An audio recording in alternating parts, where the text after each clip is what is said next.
Right? And so it's not that, the proper Buddhist is not an individual that says, well, the Buddha said X, Y, and Z, and here's my book, so here we go, and let's, I'm going to fight you if you disagree with me. But the proper Buddhist is basically like a scholar that takes these tenets and has to discover them and experience them for themselves, and then add to that body of knowledge and add to that awareness by their own inquiry and by their own pursuit of the truth. So it becomes, these schools of Buddhism are very much like our research institutions, where we build upon our research in a given subject by having some of the most amazing minds spend a dedicated career/life really working towards these ends. So when we talk about the Shaolin Temple, we're really talking about, it was a Buddhist temple before Dhammo, or the Bodhidharma, arrived, who was the patriarch of this tradition. And he arrived from India. He was carrying the Dharma. Some say he might have been from Persia. He traveled through Tibet. He traveled through the Himalayas, and eventually he landed in the area, the region of the Shaolin Temple. And when he was finally allowed to come into the temple, he was a bit of a eccentric fellow, but when he was allowed to finally come into the temple, he noticed that the Buddhists in the temple, the students, the monks, were incredibly philosophical, and they were reciting things and memorizing things. Okay. Hey, Pedram, we're going to have to break. We're going to get back to Tomo and the Persian influence on Buddhism. After our break. Right after our break. I'm Jay Weidner. Thanks for listening. You listen to Pedram Shoja'e talking about Shaolin and the great tradition, which hopefully will be revived one day, even here in the United States. We'll be right back.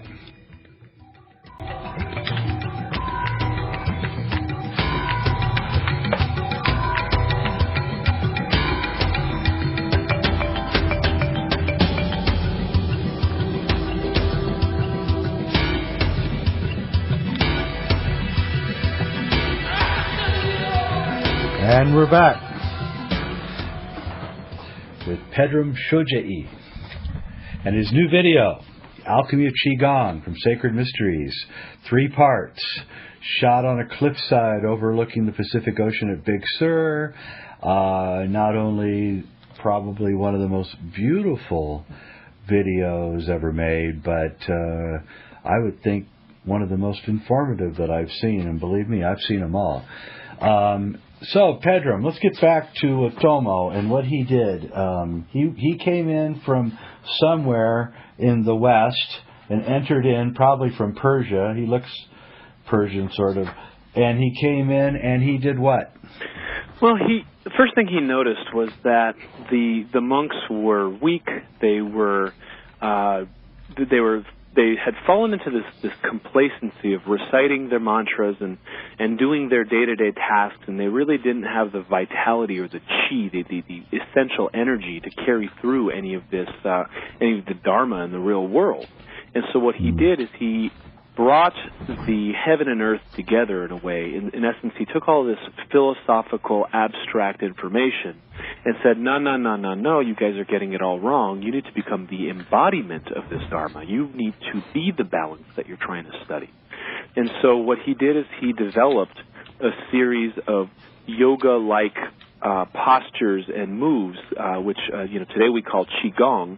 Qigong literally translates into energy work, and so this energy work became the basis of his teaching these monks how to breathe and coordinate their eyes, mind, body, and breath with their practice of Buddhism by retaining their focus on the activity at hand, by allowing their concentration to take over and not let the monkey mind run with things, and to literally become strong. There was a problem with banditry in the area. I mean, we're talking about the good old days. There weren't cops on every corner, and there was provincial armies and things, but bandits would come through and rape and pillage and really destroy things and even raid the monastery.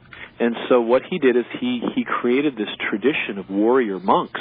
He first taught them the Qigong, which brought up their energy and brought up the life force within them.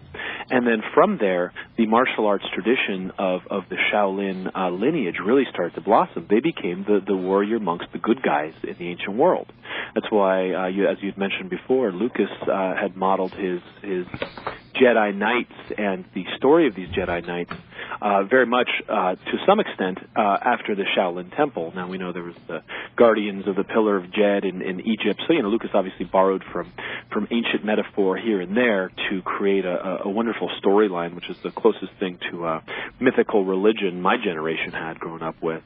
And so this Shaolin system became a system of waking up not just the mind, but the body-mind together in a unified complex. So it wasn't the aversion or the moving away from this body and saying, I'm running to this place called heaven, I'm going to this abstract idea of spirit, but I'm going to imbue this spirit, imbue this energy in my body and let my body become the living temple for my consciousness to expand and understand and be at peace.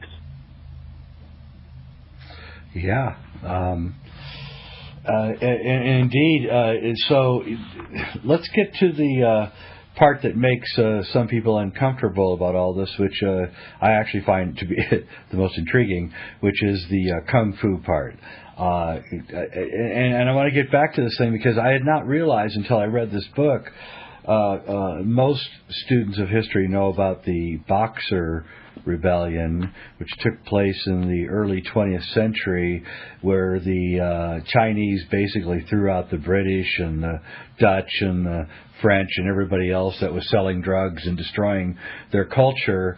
And the leaders of this rebellion were referred to by the English as boxers. But really, they weren't boxers. That was just the Western term for these guys. And they were the Shaolin and the other martial arts people, were they not? To a large extent, yeah. They were the masters of lineages and masters of a lot of these ancient schools of thought. And, that the Boxer Rebellion is actually a really interesting time in history because, there was also a lot of, how shall I say, reconciliation between what's real and what isn't real. A lot of these guys were given these amulets or these spells that were, supposedly going to protect them against the gunfire of the English. And guess what? They got shot. So there was it was a real reckoning from what is the belief-based ideas that are kind of imbued in a lot of these traditions. There's the old saying, you see the Buddha on the side of the road, shoot him or kill him, right? What happens is, the Buddha has this sermon where he says, listen, it has nothing to do with me. You have all the answers within yourself. Let me teach you how to breathe and become aware of your own consciousness and go for it. And people say, wow, Buddha was such a great guy. Let's build a statue and pray to it. Right? And so then what happens is you start kind of getting into these levels of abstract belief-based systems that pull you away again from your own personal innate understanding of reality. Call it God, call it, the Dharma, call it the universe. That's his nomenclature. People really get hung up on that nomenclature and forget what this is all about. And so, the Boxer Rebellion and the martial artists that were behind it, it really was a reckoning where it started to separate the pure from the impure. It really, stood for the Chinese modern identity that that we're seeing now. It really became the basis of that because, what happened was, ironically, gunpowder was discovered really accidentally in China. And it was by a guy who was trying to find the elixir of immortality. And so then, they discover it, we take it, we come over, and we shoot them with it. And so, it really was a full circle deal. And so, you look at the rise of modern China, and a lot of it is based on, grievances from that era. Well, that's true, and let's not forget that most of the Mao was educated in the West also. So we're going to be right back. We're talking to Pedram Shojai, and we'll be right back, Smoke and Mirrors, talking about the Shaolin tradition, alchemy of Qigong, and all sorts of good stuff. I'm Jay Weidner. Thanks for listening.